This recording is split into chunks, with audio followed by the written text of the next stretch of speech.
Oui, je vais essayer de parler fort, mais avant quand même, j'aimerais saluer cette belle assistance, saluer nos hôtes aussi remarquables aujourd'hui, cet après-midi, mais aussi je voudrais quand même saluer nos hôtes du PDS, notamment Madame la députée Marie-Soeur Ndiaye, responsable de la jeunesse féminine de l'UGTL, mais aussi Monsieur Lamine Ba, porte-parole responsable de la communication des cadres du PDS. Et par la même occasion aussi, je remercie les journalistes qui sont venus nombreux pour couvrir notre conférence de presse. Je remercie aussi tous les membres du collectif citoyen des Sénégalais de France pour la défense et la sauvegarde des ressources naturelles. Je ne suis pas très à l'aise parce que je dois lire un peu. Je ne sais pas si...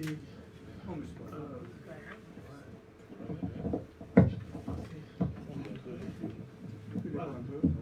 Bon, en tout cas, j'ai en charge de la présentation du dossier de Total. Et il ne s'agit pas aujourd'hui de faire l'apologie de ces multinationales ou de ces instances internationales de gouvernance. Il s'agit pour nous de faire un retour en arrière par rapport à un certain nombre d'activités que nous avons eu à mener. Et c'est dans ce sens-là que je vous présente le dossier Total. Pourquoi nous avons jugé utile de tenir un sitting au niveau de l'esplanade de la Défense, qui est le siège de la multinationale Total, mais aussi d'Areva. Vous comprendrez pourquoi Areva. On fera tout à l'heure un clin d'œil à Areva. Donc, je voudrais quand même vous rappeler l'article 25 de la Constitution du Sénégal, qui stipule que les ressources naturelles appartiennent au peuple. Elles sont utilisées pour l'amélioration de ses conditions de vie. L'exploitation et la gestion des ressources naturelles doivent se faire dans la transparence et de façon à générer une croissance économique, à promouvoir le bien-être de la population en général et à être écologiquement durable. Donc le collectif citoyen des Sénégalais de France pour la défense et la sauvegarde des ressources naturelles a tenu un sitting au cœur du quartier des affaires de la Défense, siège de la multinationale Total, mais aussi de Areva. Alors le collectif a été reçu dans un premier temps par la direction générale de Total, à qui elle a remis une lettre ouverte qui était adressée au président directeur général, M. Patrick Pouyanné. Dans cette lettre ouverte, notamment le collectif a dénoncé l'octroi des CRPP attribués à l'entreprise française, et ce, de manière illégale. Parce qu'en effet, il faut comprendre que c'est le jour même de la nomination du ministre de l'Énergie, qui, cumulativement de son poste de Premier ministre, c'est le jour même qu'il s'est vu attribuer cette fonction, qu'il a eu à signer le contrat de Total. Ceci donc est une violation de nos lois, car le décret n'était pas encore numéroté et n'avait pas encore fait l'objet de publication au journal officiel, ce qui est quand même une entorse-loi à nos lois et règlements.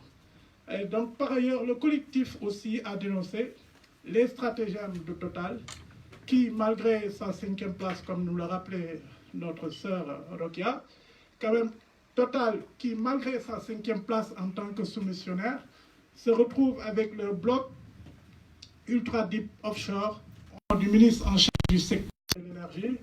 Bon, je vais un peu tacler après mon frère Aboubak Benjeloun, parce que il a quand même eu des mots, à mon sens, un peu durs face à... Mais nous sommes en démocratie.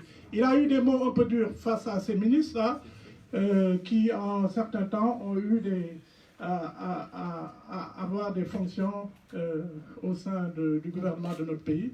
J'y reviendrai un peu. Parce que, autant on peut dire des choses, je ne suis pas en train de dire qu'ils sont blancs comme neige, autant on peut dire des choses sur ces personnes-là, sur ces gens-là qui ont été ministres, mais autant aujourd'hui, il y a beaucoup de choses à dire aussi sur celui qui se vante aujourd'hui d'être l'ami de Franck Timis et d'être celui qui a amené quand même Franck Timis au Sénégal. Non, mais c'est important de dire les choses, nous sommes en démocratie. Ben, c'est un ami, un frère de longue date. Mais quand on est... Moi, pour ceux qui me connaissent, quand je ne suis pas d'accord, je dis non et je dis haut et fort ce que je pense. Donc c'est important parce qu'aujourd'hui, nous sommes une grande famille. Nous ne sommes pas là pour le compte d'un parti politique ou d'un mouvement citoyen. Il faut se dire les choses. Et tant que nous, Sénégalais, on ne se dira pas les choses, nous n'avancerons pas parce que nous serons toujours dans une certaine forme d'hypocrisie qui fait qu'on va tourner en rond et on ne dira pas les choses. Alors, on comprend un peu mieux la démission du ministre qui est à saluer en charge du secteur de l'énergie, Thierno Alassane Sall, qui a subi des pressions pour signer ce contrat qui n'était pas conforme à l'intérêt du peuple sénégalais. Et donc, on avait l'insistance du PDG de Total, qui, lui, ne voulait pas rentrer vraiment bredouille en France, et qu'il a fait des pieds et des mains quand même pour obtenir ce contrat avant de quitter quand même notre cher pays. Donc, c'est comme ça qu'il a eu quand même à obtenir ce contrat avec la complicité du gouvernement corrompu de Macky Sall.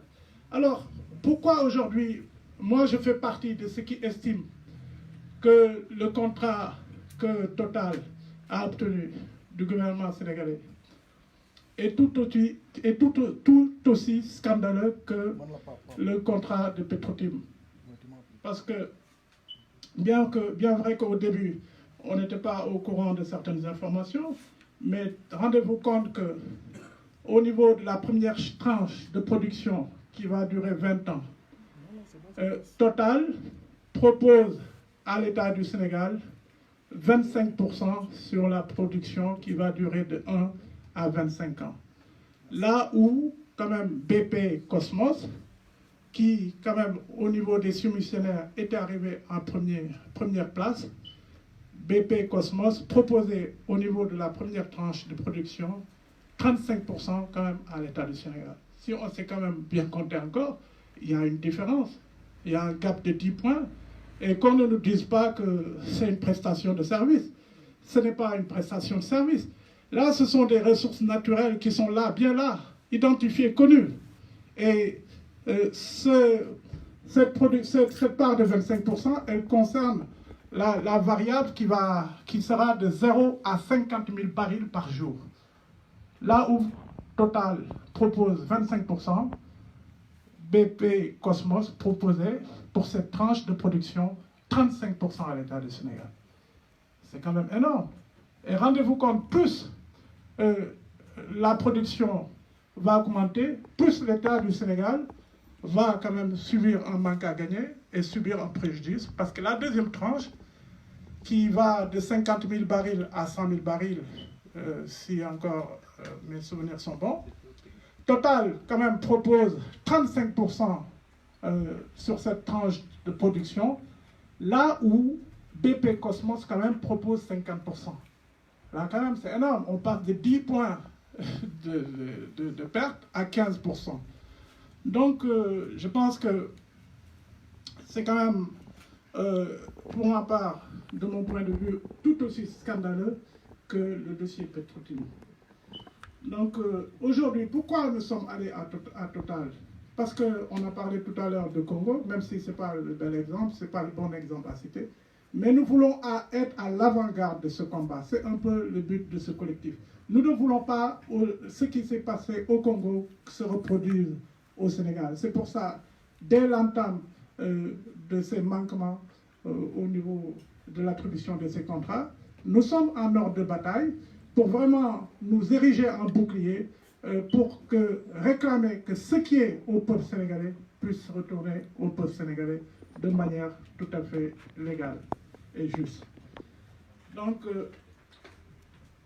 nous voulons effectivement éviter non seulement le syndrome des pays producteurs de pétrole et d'uranium qui patauge dans les profondeurs du classement de l'IDH. C'est le cas du Congo et du Niger qui sont classés 185e au niveau du classement de l'IDH. Donc, je vais vous faire, il ne s'agit pas aussi de faire un cours sur l'IDH, mais j'ai quand même pris quelques notes pour vous dire la description de l'indice de développement humain qui est un indice statistique composite pour évaluer le taux de développement humain des pays du monde entier. L'indice se fondait alors sur 3 critères, notamment le PIB par habitant, l'espérance de vie à la naissance et le niveau d'éducation des enfants de 17 et plus. C'est un indice qui est utilisé par les Nations Unies pour mesurer le niveau de développement de nos pays. Donc l'IDH intègre des données qualitatives et quantitatives, notamment l'espérance de vie à la naissance qui donne une idée de l'état sanitaire de la population du pays, le niveau d'instruction mesuré par la durée moyenne de scolarisation et le taux d'alphabétisation. Le PIB par habitant, calculé en parité de pouvoir d'achat, c'est-à-dire en montant assurant le même pouvoir d'achat dans tous les pays. Le PIB par habitant, donc, donne une indication sur le niveau de vie moyen du pays. L'IDH se présente comme un nombre compris entre 0 et 1. Plus l'IDH se rapproche de 1, plus le niveau de développement du pays est élevé. À ce titre, je vous rappelle que le classement de l'IDH des pays africains en 2018 classe le Sénégal au rang de 164e. Le Niger, bien entendu, pourquoi je vous parlais du clin d'œil qu'on a fait quand même quand on était au niveau du siège de la multinationale Total. Nous ne pouvions pas aller là-bas en tant qu'Africains et venir dire nos vérités à Total et passer sous silence le pillage à ciel ouvert qui se fait au niveau du Niger, dont Areva pille sans sourciller l'uranium de ce pays.